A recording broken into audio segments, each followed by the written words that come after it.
Iowa frontrunners Bernie Sanders and Pete Buttigieg big targets overnight. We have a newcomer in the White House, and look where it got us. Joe Biden taking aim at the Sanders health plan. It will cost more than the entire federal budget we spend now. What Medicare for All will do is save the average American substantial sums of money. The key moments from the debate. The overall rate was lower. No, there was an increase. The year before you were in office, it was lower. Who has momentum heading into Tuesday's primary? We have team coverage this morning. Breaking overnight, the first American death reported from the coronavirus. What we know this morning, as we're hearing from a different American now being treated, evacuated from a cruise ship with more rescued Americans arriving from China. Kobe's crash investigation, pictures released by the NTSB with new information on how that helicopter carrying the basketball legend, his daughter, and 7 others fell from the sky. Royal appearance. Harry and Meghan in Miami, their first engagement since reducing their royal roles. What it could signal about the couple's future. And ready for Oscar. Rolling out the red carpet for Hollywood's biggest night. Preps underway. We'll take you behind the scenes for all the glitz and glamour. Live from ABC News in New York, this is Good Morning America. And good morning, America. Thanks for joining us on this Saturday morning. Let's get right to our top story here. Just days before the New Hampshire primary, the Democratic candidates meet for a primetime debate right here on ABC. The two candidates who led the Iowa caucus feeling the heat on the debate stage. Pete Buttigieg facing criticism over his lack of experience, while Bernie Sanders faced concerns about his Democratic Socialist label. So many questions coming out of the debate. Who fared best? Who faltered? And will any of this change the fundamental dynamics in this race? We have team coverage this morning, and we start with ABC's Rachel Scott, who's right there in Manchester, New Hampshire, where the debate went down overnight. Rachel, good morning to you. Dan, good morning. With the New Hampshire primary now just days away, this was one of the final opportunities for these candidates to make their pitch. And they came out swinging, piling on the attacks on the two candidates who claim victory out of Iowa, Mayor Pete Buttigieg and Senator Bernie Sanders. Overnight, Mayor Pete Buttigieg and Senator Bernie Sanders on top and under attack. Taking heat after a strong finish in the Iowa caucuses, both targets on the debate stage. It is not real, Bernie, because 2/3 of the Democrats in the Senate are not on your bill, and because it would kick 149 million Americans off their current health insurance in 4 years. We need people with experience. That's why I'm worried about Mayor Pete. Buttigieg, who has pitched himself as the newcomer Washington needs, challenged on his experience. His rivals calling his resume thin. We have a newcomer in the White House, and look where it got us. We need a perspective right now that will finally allow us to leave the politics of the past in the past, turn the page, and bring change to Washington before it's too late. Now just 3 days out from the New Hampshire primary, a trailing Joe Biden already bracing for another gut punch. I took a hit in Iowa, and I'll probably take a hit here. The former VP still insisting some of his rivals are too much of a risk. A fiery clash over electability and concern over the future of the party. Bernie's labeled himself, not me, a Democratic Socialist. I think that's the label that the president's going to lay on everyone running with Bernie if he's a nominee. Let me just ask, is anyone else on the stage concerned about having a Democratic Socialist at the top of the Democratic ticket? I'm not. Senator Klobuchar? Bernie and I work together all the time, but I think we are not going to be able to outdivide the divider-in-chief. And I think we need someone to head up this ticket that actually brings people with her instead of shutting them out. Sanders also on defense about his signature health care plan. How much is it going to cost? Who's going to pay for it? It will cost more than the entire federal budget we spend now. If we do what Joe wants, we'll be spending some $50 trillion on health care over the next 10 years. What Medicare for All will do is save the average American substantial sums of money. The conversation turning to race 90 minutes in. We have not said one word tonight about race. Not one word. Are you kidding me? Buttigieg, who has struggled to attract support among black voters, pressed on his record. How do you explain the increase in black arrests in South Bend under your leadership for marijuana possession? And again, The overall rate was lower. No, there than was the an national rate. increase. The year before you were in office, it was lower. We adopted a strategy that said that drug enforcement would be targeted in cases where there was a connection to the most violent group or gang connected to a murder. These things are all connected, but that's the point. So are all of the things that need to change in order for us to prevent violence and remove the effects of systemic racism. Senator Warren, is that a substantial answer from Mayor Buttigieg? No. The debate, a bookend to a critical week. We watched on Wednesday as Republicans, all but one, locked arms to protect him from impeachment. President Trump acquitted in the Senate, the impeachment trial closing as the 2020 campaign now kicks into high gear. We move the country forward. We don't focus on the mistakes of the leaders that are leaving office. And the candidates also going after a Democrat who was not on that stage. Billionaire Michael Bloomberg, the former New York City mayor, is not campaigning in this state, but could possibly qualify for the Nevada debate later this month, Dan. Not over on the stage, but looming over the race in many ways. Rachel, thank you so much. Also joining us from Manchester, ABC News Deputy Political Director Mary Alice Parks. Mary Alice, good morning. So do you think there was a winner or maybe winners in this debate? Look, Senator Amy Klobuchar has been strong on these debate stages, but last night was her best night yet. She clearly saw Mayor Pete Buttigieg as her main target. She really went there. She tried to compare her record to his. She said she's been displaying leadership in Washington and accused him of taking some cheap shots back at Capitol Hill. I think that Joe Biden kind of stood himself back up, probably calmed some anxious supporters out of Iowa, but I'm not sure that he gained new voters. He just talks so much about the past. I think that Mayor Pete Buttigieg and Bernie Sanders probably benefited most from the night because it was clear that everyone else on the stage saw them as the two frontrunners. Yeah, and interesting what you said about Amy Klobuchar. This is not the first time she's done well in a debate, and it does not thus far, and anything could have happened, it does not thus far seem to have redounded to her benefit in the polling numbers or in the electoral results. Let me move on now, though. We're a couple of days away from New Hampshire. Does anything that happened on that stage overnight fundamentally change the dynamic of the race, you think? Well, it was totally wild that Joe Biden, in his very first answer, basically threw up his hands. He said he didn't think he would do well here. He conceded the state, so that was crazy. But he did really raise the bar for Bernie Sanders. He reminded everyone that Bernie Sanders is the reigning champ here. He said that Bernie Sanders really should win here, and so that really raised the bar. You know, I think Elizabeth Warren isn't going to be able to capitalize on that hometown advantage that she had going into this primary.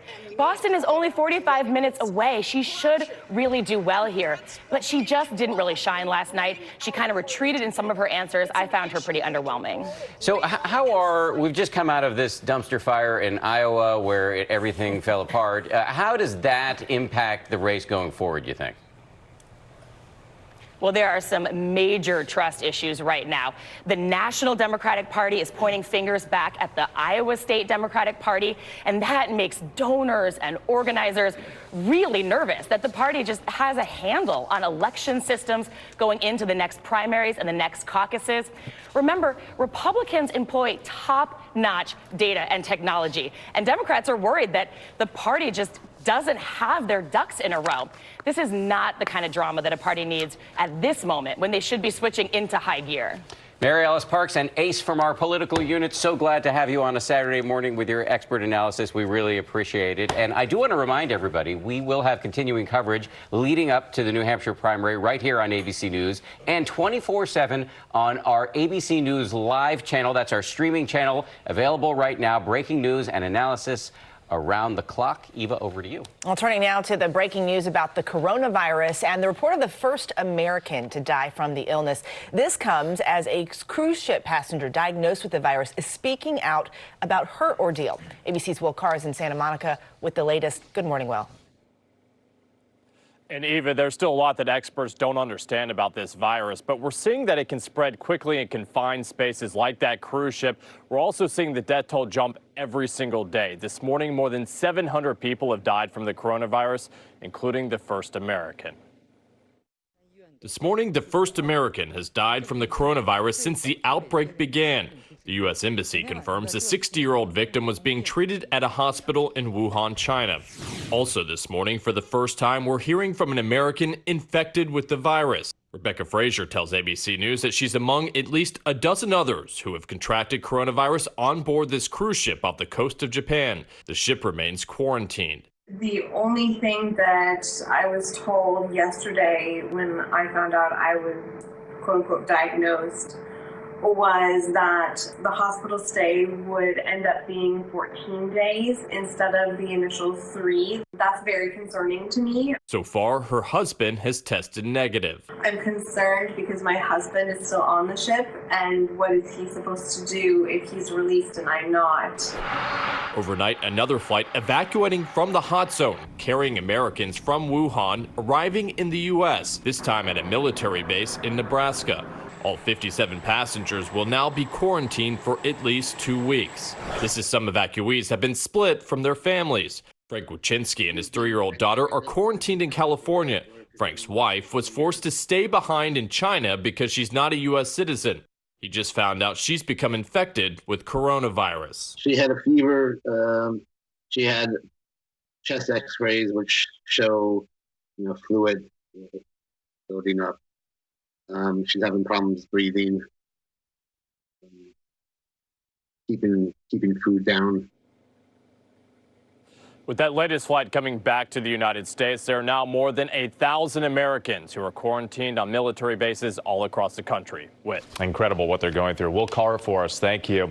We do want to bring in ABC News Chief Medical Correspondent Dr. Jennifer Ashton joining us from Massachusetts this morning. Dr. Ashton, you've been following all of this very closely.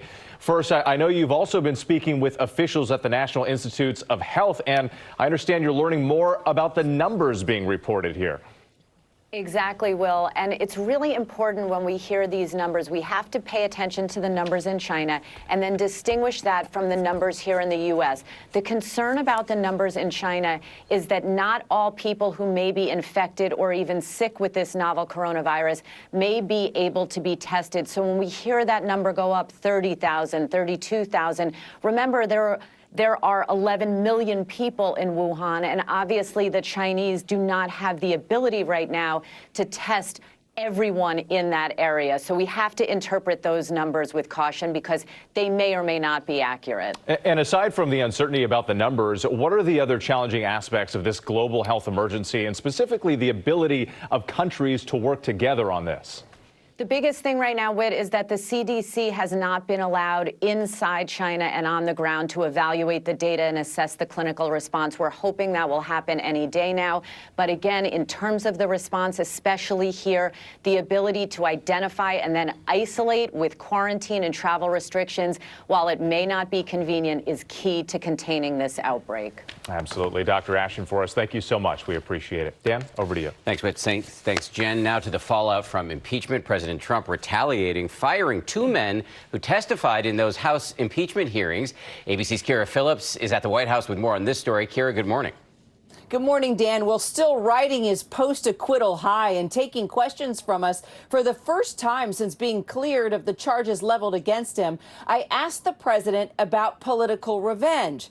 His response? Ominous. As the day unfolded, it became very clear crossing the president has its consequences.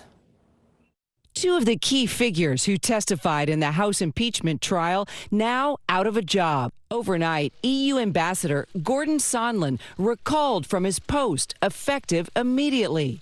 That came as Lieutenant Colonel Alexander Vindman, the national security aide who testified at Trump's impeachment trial, was escorted out of the White House, fired from his role in the National Security Council. And it was just hours earlier I asked the president about political revenge. His response, ominous. Your press secretary said your political opponents should pay. Who should pay and how will they pay? Well, you'll see. We'll see what happens. Vindman's lawyer issuing this statement. There is no question in the mind of any American why this man's job is over, why this country now has 1 less soldier serving it at the White House. While Vindman, a decorated soldier, was thrown out of the White House, his bravery was front and center on the debate stage. Stand up and clap for Vindman. Get up there. Who we are.